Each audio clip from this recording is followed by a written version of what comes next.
the party chairs and the Secretary Generals to join in. For President William Ruto, these moments looked improbable, if not outrightly unacceptable. The deputy party leaders.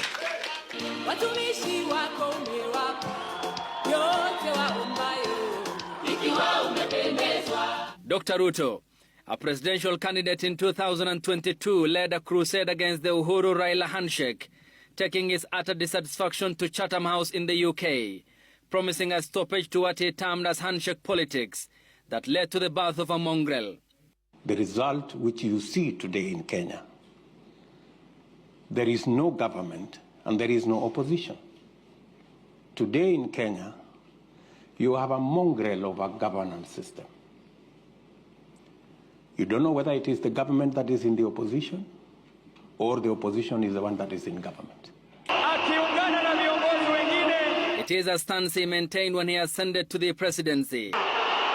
And 4 months after taking his oath of office, he linked all governance ills to the Kenyatta Odinga handshake. That's why I want a vibrant opposition. How did we get here?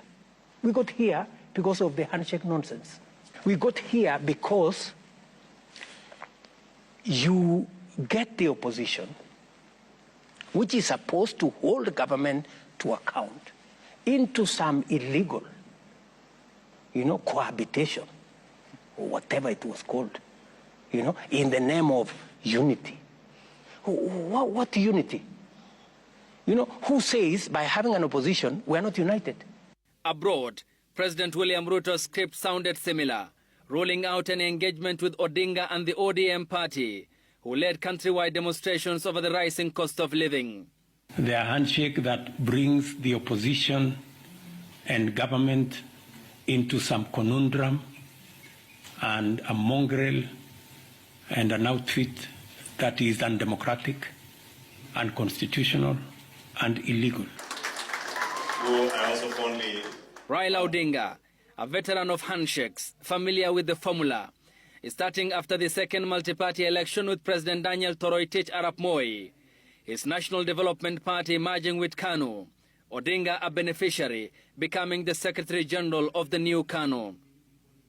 The 2007 general election and the ugly aftermath which engulfed the country offered Odinga another political lifeline, becoming a prime minister in a power-sharing deal with President Mwai Kibaki, midwifed by the late UN Secretary General Kofi Annan, who headed the panel of eminent persons, alongside former Tanzanian President Benjamin Mkapa and former South African First Lady. Mimi, Mwai Kibaki, naapa kwamba.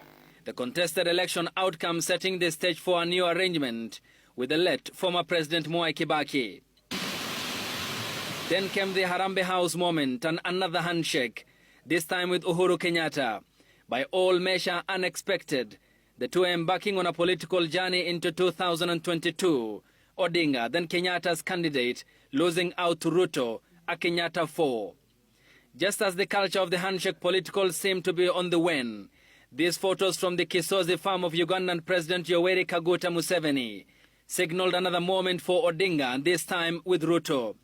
The two naming members to the National Dialogue Committee, NADCO, which concluded its assignment at the Bomas of Kenya and recommended constitutional solutions than economic answers, failing to prescribe answers to the cost of living crisis and the demonstrations which gripped the country as a result.